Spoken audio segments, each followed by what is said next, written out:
2018 থেকে আজকের দিন পর্যন্ত সবথেকে বেশি রক্তক্ষরণ যদি কোনো বিরোধীদের হয়ে থাকে সেটা ভারতীয় জনতা পার্টির। 200-র উপর কর্মীকে খুন করেছে তৃণমূল কংগ্রেস। সিবিআই তদন্ত হয়েছে কিছু কিছু ক্ষেত্রে। আজকের দিনেও পর্যন্ত বেশ কিছু সোকল তাবড় নেতা তারা এড়িয়ে যাচ্ছেন এই খুনের দাগটা গায়ে যাতে না লাগে, সিবিআইয়ের ডাক এড়িয়ে যাচ্ছেন।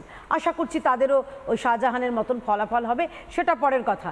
কিন্তু এই যে আমাদের যে দীনবন্ধু মিদ্ধাকে খুন করা হলো, ইনি বলছেন নিজের দলের লোককে নিজে খুন করে। এটা আপনার দল নাকি রে বাবা, যে বকটুইতে নিজের লোককে নিজে খুন করে আনারুল ভার্সেস ভাদু নিয়ে লড়াই হলো, 9 জন মানুষ, নিরীহ মানুষ, তাদের প্রাণ গেল।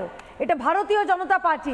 আমরা রক্ত দিয়ে একে অপরকে আগলাই, আপনাদের মতন একে অপরের রক্ত ক্ষরণ করি না। আমি বিজেপি রাজ্য সভাপতি সুকান্ত মজুমদারের আরও একটি বক্তব্য আপনাদেরকে শোনাবো এই প্রসঙ্গে, যদিও সেই বক্তব্য কিন্তু আজকের এই ময়নার বাগচার ঘটনার সম্পর্কে নয়।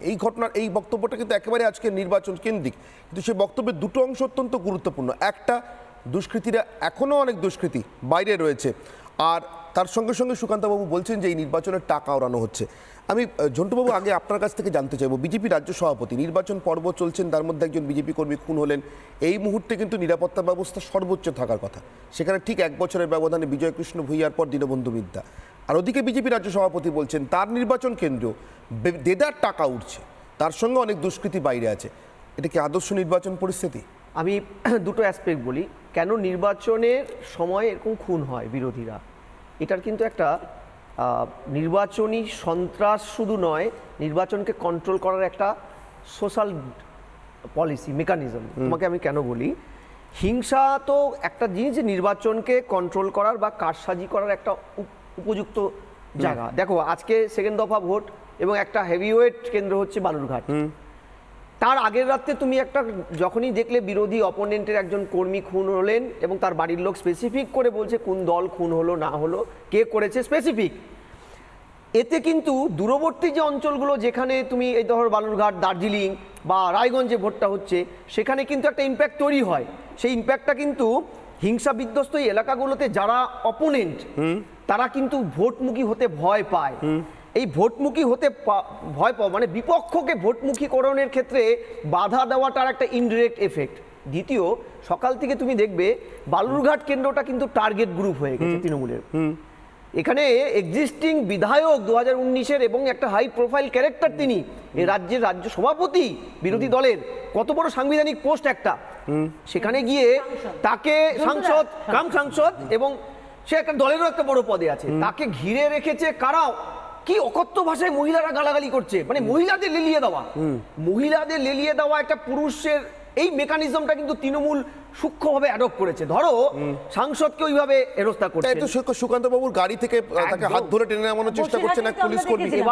এবার দেখবে মহিলা পুলিশ কর্মীকে গিয়ে শুভেন্দু অধিকারীর উপরে যে আমরা দেখেছিলাম নবান্ন অভিযানের সময়, তাকে মহিলা পুলিশ দিয়ে তাকে ঘিরে রাখা একটা মেকানিজম। এবং আজকে 3টে কেন্দ্রের মধ্যে সবচেয়ে কম সেনসিটিভ এরিয়া হচ্ছে বালুরঘাট, মাত্র 308টা সেনসিটিভ জোন। এটা রাজ্য প্রশাসন এবং নির্বাচন কমিশন ডিক্লেয়ার করেছে। এটা কি কোনোভাবে হতাশা বহিঃপ্রকাশ? একদম। আমি তোমাকে বলছি, বালুরঘাটকে বলা হয় উত্তরবঙ্গের এন্টায়ার যে মানে প্রান্তিক জোনের মধ্যে প্রান্তিক থেকে প্রান্তিকতর হচ্ছে বালুরঘাট রায়গঞ্জ, কারণ এরা মেন রুটের থেকে ভেতরে। এইটাকে সামনের সারিতে এনেছে এই ভদ্রলোক। আমি বারবার বলছি, দেখো আমি দলমত নির্বিশেষে একটা কথা বলছি, রায়গঞ্জ এবং বালুরঘাটের মানুষজন নর্থ বেঙ্গলের মধ্যেও নিজেকে প্রান্তিক ভাবে, কারণ ওরা ভেতরে, কারণ তাদের মেজর প্রবলেমটাই হচ্ছে কমিউনিকেশন। আজকে এখানে কিন্তু কমিউনিকেশনকে উন্মুক্ত করে দক্ষিণ ভারত, দিল্লি, কলকাতা ডিরেক্ট যোগাযোগটা এই ভদ্রলোক করেছে। যেখানে প্রার্থী বিপ্লব মিত্র সেখানে গেছেন, আমাদের প্রতিনিধি এলিনা রয়েছেন বিপ্লব মিত্রের সঙ্গে। এলিনা, আমি জানতে চাইবো এই মুহূর্তে বিপ্লব মিত্র যেখানে গিয়েছেন সেখানেই তো কিছুক্ষণ আগে সুকান্ত মজুমদারকে কেন্দ্র করে ঘিরে ধরে এই ঝামেলা এবং অকথ্য ভাষায় গালিগালাজ। তৃণমূল প্রার্থী এখনো পর্যন্ত কোনো প্রতিক্রিয়া দিয়েছেন? কারা করলো? নিজের দলের লোক মানছেন তো? সুতরাং এই ধরনের লিফলেট একদম পরিষ্কারভাবে প্রমাণ করছে যে যখন পরাজয় আশঙ্কায় ভুগতে থাকে দল বা প্রার্থী, সেই সময় হতাশায় তিনি এই ধরনের মিথ্যার আশ্রয় নিয়ে একটা মানুষের মানে বিরুদ্ধে চরিত্র হননের চেষ্টা করেন। এটা কি আপনি সরাসরি বিজেপির প্রার্থী সুকান্ত মজুমদারের আক্রমণ করছেন? কি বলবেন? অবশ্যই তো বলবো, তার কনসেন্ট ছাড়া ছাপিয়ে বেরোয় কিভাবে? ছাপিয়ে বের হয় কিভাবে? কিন্তু সুকান্ত মজুমদারকেই তো আক্রমণ করা হলো, তাকে বিভিন্নভাবে হেনস্থা করা হলো। সেটা তো অন্য জিনিস হলো। আপনার কি হয়েছে না হয়েছে ওটার ব্যাপার সঙ্গে এটার ব্যাপার নয়। এটার ব্যাপারটা হচ্ছে যে একটা ভারতবর্ষের বড় রাজনৈতিক দল, তাদের প্রতিনিধি তিনি প্রার্থী হয়েছেন এখানটায়, এবং তিনি রাজ্যের সভাপতিও অ্যাট দ্য সেম টাইম, তিনি লাস্ট ইসে এমপিও হয়েছেন। তো আজকে তার কনসেন্টের বাইরে এই ধরনের তার অপোজিট প্রার্থীর নামে লিফলেট ছবি দিয়ে বের করে দেয়। এবং কোথায় কোথায় পড়েছে বিপ্লব বাবু? বালুরঘাটে হয়েছে, পতিরামে হয়েছে, হিলিতে হয়েছে, সমস্ত জায়গাতে হয়ে গেছে। মানে এই লিফলেটগুলো রাস্তায় রাস্তায় লাগিয়ে দেওয়া হয়েছে বিভিন্ন জায়গায়। এখানটায় না হলে আমাদের হাতে আসলো কিভাবে? নাহলে তো আসতো না, পাবলিকের নজরে না আসলে তো আমার কাছে আসতো না।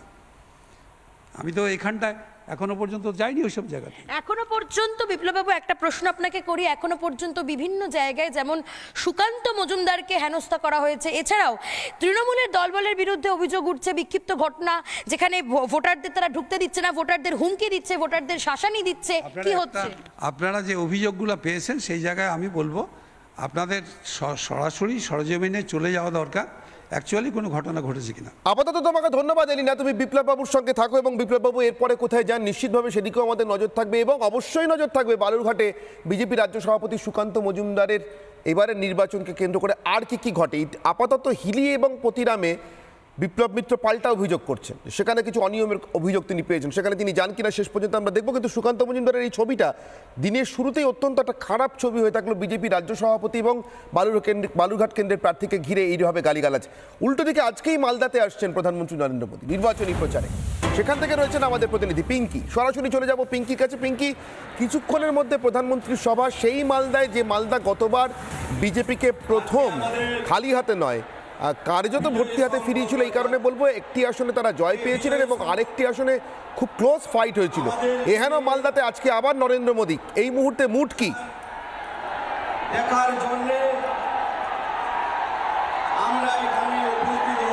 একেবারে এই মুহূর্তে নির্বাচনের আগে নরেন্দ্র মোদীর সভা থেকে হিন্ট বলছে যে এই মুহূর্তে কানায় কানায় ভর্তি কার্যত এই সভা মঞ্চ। আর কিছুক্ষণের মধ্যেই প্রধানমন্ত্রী নরেন্দ্র মোদী এসে পৌঁছবেন মালদার নিত্যানন্দপুরে, এবং এই প্রথমবার, তোমাকে জানিয়ে দিয়ে, প্রথমবার নরেন্দ্র মোদী সভা করতে চলেছেন। গতবার করোনার সময় শিডিউল হলেও সেই সময় মহামারী থাকার জন্য মালদায় আসতে পারেননি নরেন্দ্র মোদী, কিন্তু এইবার 2024 লোকসভা নির্বাচনে তৃতীয় দফার আগে প্রচারে ঝড় তুলতে নরেন্দ্র মোদী আসছেন মালদায়। এবং এই মুহূর্তে যে ছবিটা আমি দেখতে পাচ্ছি, যে হিট পাচ্ছি আমরা এই মুহূর্তে এই সভা থেকে, দেখতে পাচ্ছ দলীয় কর্মী সমর্থক যারা আছেন তারা উচ্ছ্বাসে ফেটে পড়ছেন। প্রথমবার নরেন্দ্র মোদীকে সামনে দেখা, তার বার্তা পাওয়া, এবং একই সঙ্গে তৃতীয় দফার নির্বাচনের আগে কি বলছেন তারা, কি বলছেন শুনবো। আর প্রথমবার দেখবেন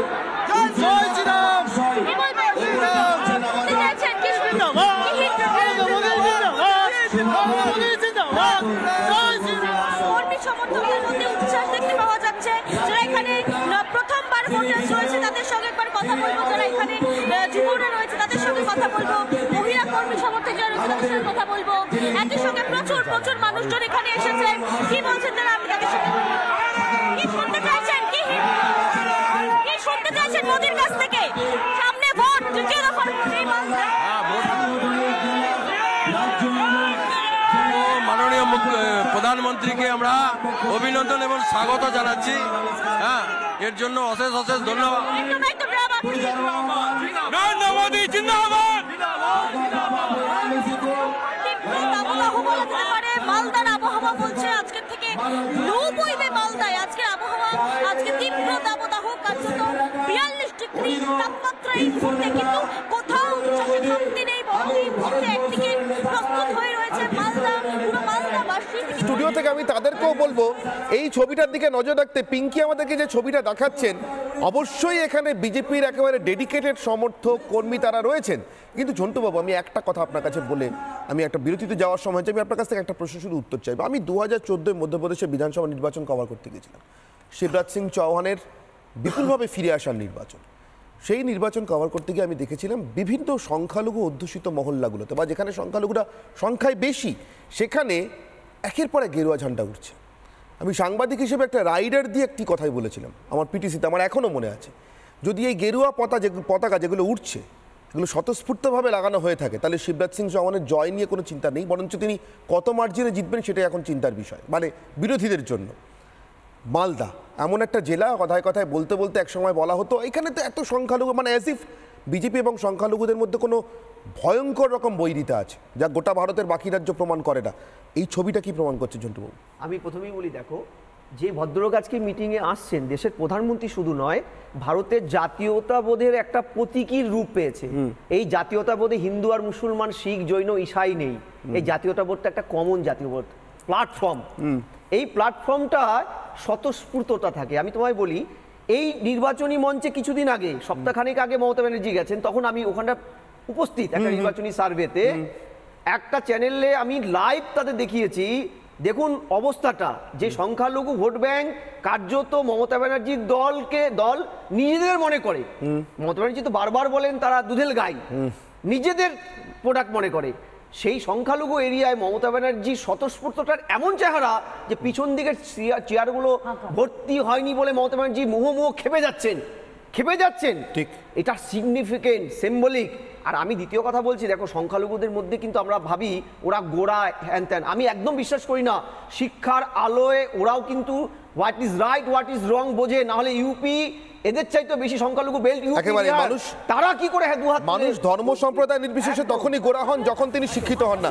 যার কাছে শিক্ষার আলো পৌঁছেছে তিনি কোনোভাবেই গোড়া থাকতে পারেন না। আমি ধর্ম সম্প্রদায় নির্বিশেষে বলছি। সৌরভ 10 সেকেন্ডের মধ্যে আমি শুধু ঝন্টুবাবুকে করব, সেটা হচ্ছে যে বিজেপির একজন মুসলিম সাংসদের নাম আমাকে একটু জানান ভারতবর্ষের বুকে।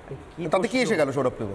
কমিউনিটি মুসলিমরা ভীষণ ভালোবেসে ফেলেছে, মুসলিমদের একটা মুসলিম সাংসদ দিতে পারছে না ভারতবর্ষে। এক মিনিট বলছি, সৌরভ বাবু আপনারা খলিলুর রহমানকে দক্ষিণ কলকাতা কেন্দ্রে প্রার্থী করেন না কেন? আরে অদ্ভুত ব্যাপার, আমরা কাকে কোথায় করবো, কাকে কোথায় করবো, আমাদের বিষয়, উত্তর নেই।